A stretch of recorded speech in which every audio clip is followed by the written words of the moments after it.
মাদ্রাসার অভাব নাই, কিন্তু আমাদের মধ্যে ঐক্য নেই। আমরা হুজুর আর দুইজনে মিলে একটা মাদ্রাসা দিলে 4 দিন পরে এটা বাইঙ্গা দুইজনে আবার দুইটা, যার কারণে আমাদের কপালে কঠিন মাইর আছে। অপেক্ষা করেন, আমাকে হয়তো আমি বাসি মরি, আমাকে দেখবেন না দেখবেন সেটা পরের বিষয়, কিন্তু আপনারা দেখবেন কেউ না কেউ যে আলেমদের আরও কঠিন মাইর খাবে।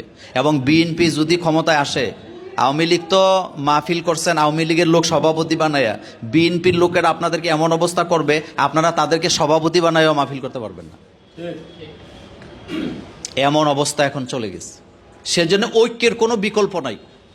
আজকে আমরা একটা প্রতিজ্ঞা করব, কাওমি সংগঠন যদি আমাকে ডাকে আমি দৌড়ে যাব, জামাতে ইসলাম যদি আমাকে ডাকে আমি দৌড়ে যাব, কারণ আমাদের পরিচয় আমরা আলেম, অন্য কোনো পরিচয় না। সব পরিচয় বাদ দেন, জমিন আল্লাহর, আল্লাহ জমিন আল্লাহর, দিন তো কায়েম হওয়া লাগবে। নামাজ যেমন ফরজ, দিনটাও তেমন কি ফরজ। আপনি কথা বলতেছেন কোরআনের, অথচ আপনারে বাধা দিচ্ছে, কথা বলতে দিচ্ছে না। আজকে আমরা যদি এই জায়গায় থাকতাম যে একজন খতিবকে লাঞ্ছিত করলে ওই মসজিদে আর খতিব দেওয়া হবে না, আপনারা বলেন তো সাহস পাইতো?